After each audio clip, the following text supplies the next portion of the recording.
Hey guys, and welcome back to another Valorant video. So this is a commentary, informational style video. I'm kind of leaning into these just to see if you guys do enjoy them, so make sure to leave feedback in the comments throughout the entire video. But today we're going to be talking about how Riot removed the most OP agent from Valorant.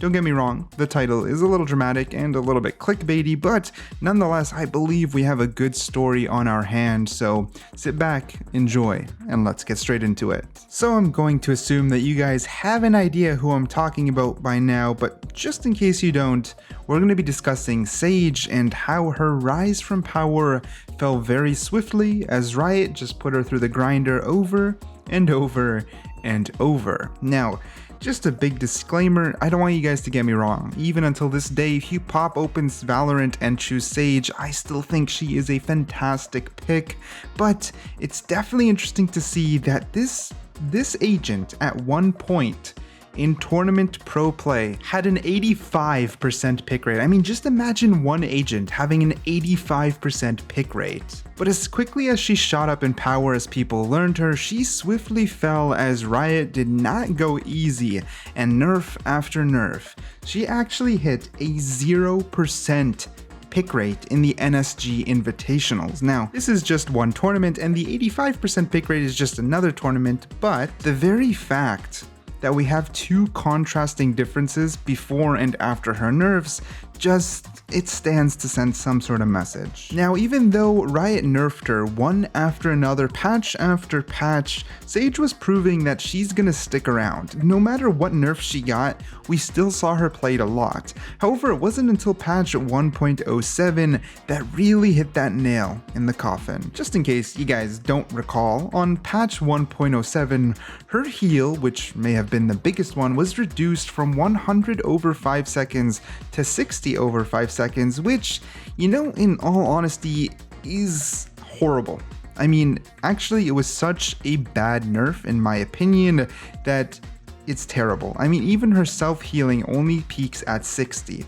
We have someone who is a duelist. We have two people who are duelists, being Reyna and Phoenix, who both can heal themselves to full. Now, don't get me wrong, Phoenix has to use both of his abilities if he's really low, but someone like Reyna just pops an orb and she's back and overhealed.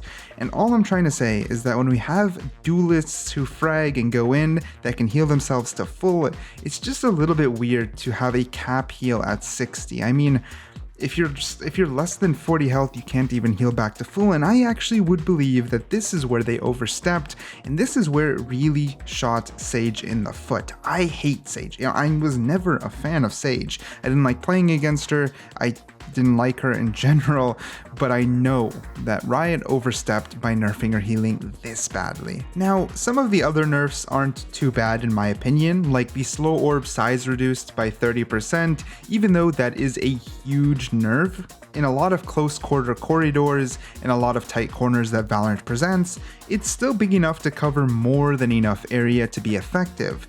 And you know what? Even the barrier orb, the big wall that everyone hates, they made that nerf in which it starts at 400 HP and after 3 seconds it becomes fortified. That was a healthy nerf. Till now, it's super effective. I don't always see every rank capitalize on the 400 HP before it goes all the way up to 800, and they even buffed Raze's satchel to one-shot it at full HP, and overall it's still strong. So in my opinion, the only place they overstepped is in nerfing her heal that harshly. In my opinion, if they simply allowed her to stay healing others to full over a short period of time, she would be in a good spot, at least in my opinion. I think she would be finally in a healthy yet strong spot. She would be essential, but she wouldn't be overpowered. I don't know if Riot will actually reduce or revert the nerfs that they did to her, and especially with Skye coming along, that's another little topic we're gonna have to get into.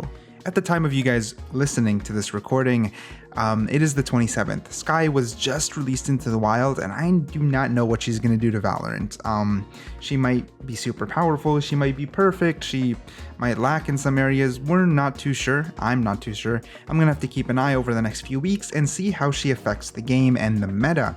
However, with her AoE heal in the lock, and she has a lot of utility, she's going to be a contender. She's going to go up in pick rate, I believe, and as long as all of her abilities stand true and powerful, she's going to be part of the meta. At least that's my prediction. Now, will Skye be replacing Sage? No, that makes absolutely no sense since they are two different classes, and Sage is way better at slowing down pushes, and she can, bring an entire agent back to life. So she still holds a ton of value. Not exactly saying she's completely dead. That does not make any sense whatsoever. However, do I believe Skye's addition will cause a little bit of more of a threat to Sage? I actually think so, and you're gonna have to hear me out on this one.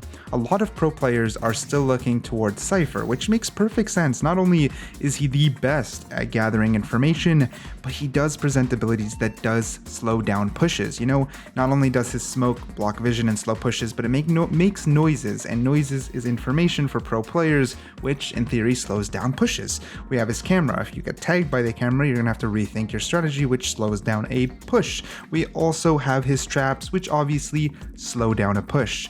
Who else is very good at that? Well, we have the newest or second newest agent, Killjoy, who also slows down pushes and gathers information and intel. So we have two agents, in my opinion, who slow down pushes and gather information, which pro players value super highly.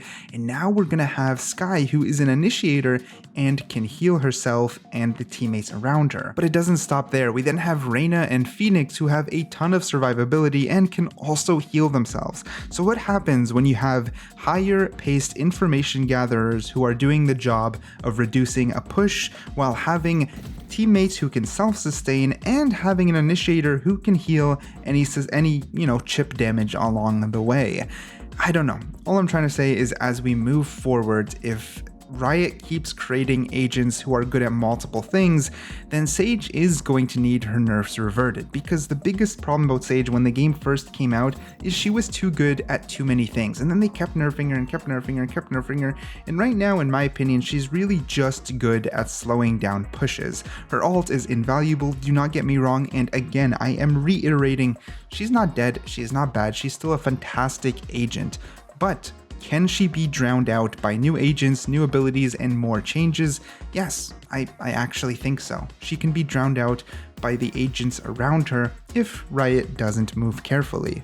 So yeah, I'm gonna be honest, I hope you guys enjoyed the conversation. An agent that once upon a time actually had an 85% pick rate dropped to a 0%. Now, don't get me wrong, that never happened again. She isn't at a 0% pick rate by far, but just seeing the two in contrast within a couple months is just insane. And in my opinion, it's quite interesting information and opens up a fun little discussion. So now it's up to you guys. Let me know, do you guys like these commentary videos that are purely some fun facts, a discussion, some opinions, etc., based kind of around a story, or do you guys absolutely hate them?